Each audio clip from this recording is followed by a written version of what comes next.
Welcome है आप सभी का आपके अपने चैनल एसएन एजुकेशन क्लासेस में। तो यहाँ पर आप लोग देख ही सकते हैं स्क्रीन पर कि मुंशी सेकेंडरी पर्शियन और मौलवी सेकेंडरी अरबिक, इन दोनों में फ़र्क क्या होता है। और तो और आलिम सीनियर सेकेंडरी पर्शियन और आलिम सीनियर सेकेंडरी अरबिक, ये सब होता क्या है और इन दोनों में फ़र्क क्या है। ठीक है, बहुत लोगों का अभी तक यही कन्फ्यूज़न है। जब तक आप लोगों को ये नहीं मालूम होगा कि आलिम सीनियर सेकेंडरी पर्शियन क्या होता है, इसमें कौन कौन सब्जेक्ट होते हैं, तब तक आप लोग एग्ज़ाम अच्छे से क्लियर नहीं कर पाएँगे, क्योंकि दोनों में कुछ-कुछ सब्जेक्ट्स अलग-अलग है। अब आपको मालूम ही नहीं है कि आपका आलिम सीनियर सेकेंडरी अरबिक है या फिर आलिम सीनियर सेकेंडरी पर्शियन है, तो आप लोग तैयारी कैसे करेंगे? किस सब्जेक्ट की करेंगे? क्लियर?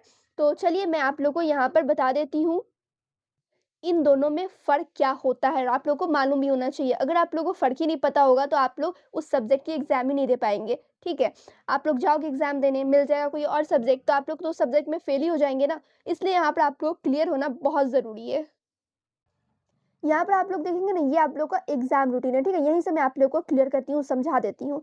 यहाँ पे आप लोग देखेंगे मुंशी सेकेंडरी पर्से लिखा हुआ है और यहाँ पे मौलवी सेकेंडरी अरबी। अब इन दोनों में फ़र्क क्या है, कितने सब्जेक्ट्स का फ़र्क है, क्या-क्या चीज़ है इसमें, वो मैं क्लियर कर देती हूँ।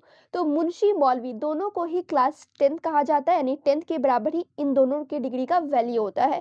मुंशी और मौलवी में कितने सब्जेक्ट्स होते हैं, तो टोटल 6 सब्जेक्ट्स होते हैं। और तो और 5 जो सब्जेक्ट्स होता है, पाँचों सेम होता है, बस एक सब्जेक्ट का फ़र्क है, वो है पर्शियन और अरबिक, और यहीं से इन दोनों का अलग-अलग नाम हो गया है, ठीक है?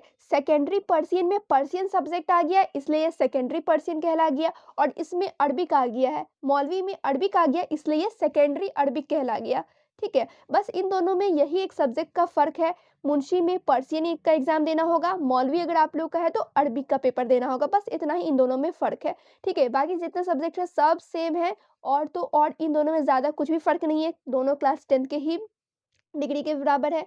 और तो और आलिम का भी मैं क्लियर करूँगी, फिलहाल आप लोग यहाँ पे मुंशी मौलवी का समझेंगे। ठीक है, आप लोगों को समझ में आ गया होगा। जिनको फ़ारसी में, पर्शियन में इंटरेस्ट होता है, वो सेकेंडरी पर्शियन करते हैं, यानी कि मुंशी करते हैं, और जिनको अरबिक में इंटरेस्ट होता है, वो सेकेंडरी अरबिक करते हैं, यानी कि मौलवी करते हैं।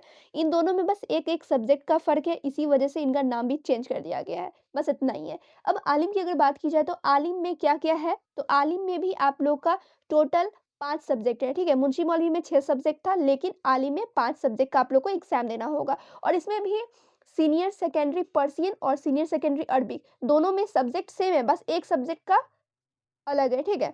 कौन वो सब्जेक्ट है? तो एक पर्शियन और एक अरबिक, सेम मुंशी मौलवी की तरह इसको भी कर दिया गया है डिवाइड, यानी कि आलिम भी 12th के बराबर ही है, ठीक है? इसकी डिग्री भी 12th के बराबर ही है, लेकिन बस इसमें क्या कर दिया गया है, सीनियर सेकेंडरी पर्शियन में पर्शियन सब्जेक्ट डाल दिया गया है और अरबिक में अरबिक सब्जेक्ट डाल दिया गया है। बस इसी 2 सब्जेक्ट की वजह से इन दोनों का नाम चेंज हो गया, और तो और जितना सब्जेक्ट है, हर एक चीज़ सेम है, सिलेबस सेम है, सब्जेक्ट सेम है, और तो और हर एक चीज़ सेम है, ठीक है?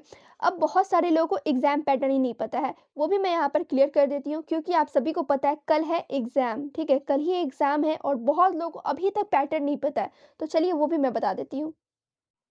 तो यहाँ पर मैं पेपर पैटर्न समझा देती हूँ। अब यहाँ पे आप लोग ये भी कहोगे कि सारे सब्जेक्ट का सिलेबस ही बता दें, तो इस पर मैंने प्रॉपर वीडियो ऑलरेडी बना रखा है। लेकिन अब आप लोगों को देखने की ज़रूरत नहीं है, बिकॉज़ टाइम आप लोगों के पास बहुत कम है। जैसे-जैसे मैं वीवीआई क्वेश्चंस की वीडियो लेकर आऊँगी, वहीं पर मैं सिलेबस भी क्लियर कर दूँगी, और तो और जितने वीवीआई क्वेश्चन है वो मैं करा दूँगी, ठीक है? इसके लिए आप लोगों को परेशान नहीं होना है। फिलहाल पेपर पैटर्न पे आप लोग फोकस करेंगे, एंड बहुत लोगों का कमेंट आता है कि टेलीग्राम चैनल पर कैसे क्वेश्चन ढूँढा जाए, कहाँ से पीडीएफ मिलेगा? तो सिंपली आप लोग टेलीग्राम चैनल ज्वाइन करो, लिंक डिस्क्रिप्शन में मिल जाएगा, और वहाँ पे आप लोग देखोगे साइड में 3 डॉट बना होगा, ठीक है? इस तरह से 3 डॉट बना होगा, उस पे आप लोग क्लिक करना है, सर्च पे क्लिक करना है और सर्च कर लेना है। जैसे आप लोग सर्च करेंगे पीडीएफ आ जाएगा, ठीक है?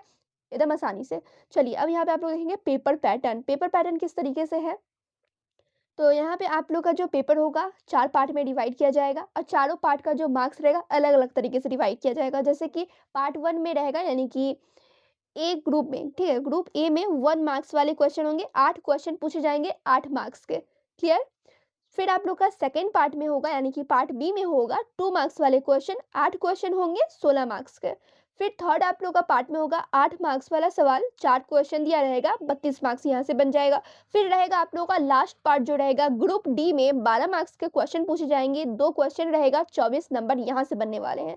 इस तरीके से पेपर डिवाइड होने वाला है और आप लोग देखोगे सारा चीज़ ऐड करोगे यानी कि चारों ग्रुप को ऐड करोगे तो 80 मार्क्स बनने वाले हैं और 20 मार्क्स आप लोग कहाँ से मिलेगा? तो ये आप लोग के मदरसे से मिलेंगे, चाहे मदरसा वाले आप लोग को फ्री में मुफ्त में नंबर दे दें या फिर प्रैक्टिकल से करा के लें या थ्योरी का एग्ज़ाम लें वाइवा लें, किसी तरीके से वो 20 नंबर दे देंगे और 80 मार्क्स आप लोग का तो एग्ज़ाम होगा ही। तो मैं उम्मीद करती हूँ आप लोग को पेपर पैटर्न समझ में आ गया होगा। फिर भी कहीं पे कोई भी कन्फ्यूज़न आप लोग कमेंट करके मुझसे पूछ लेना।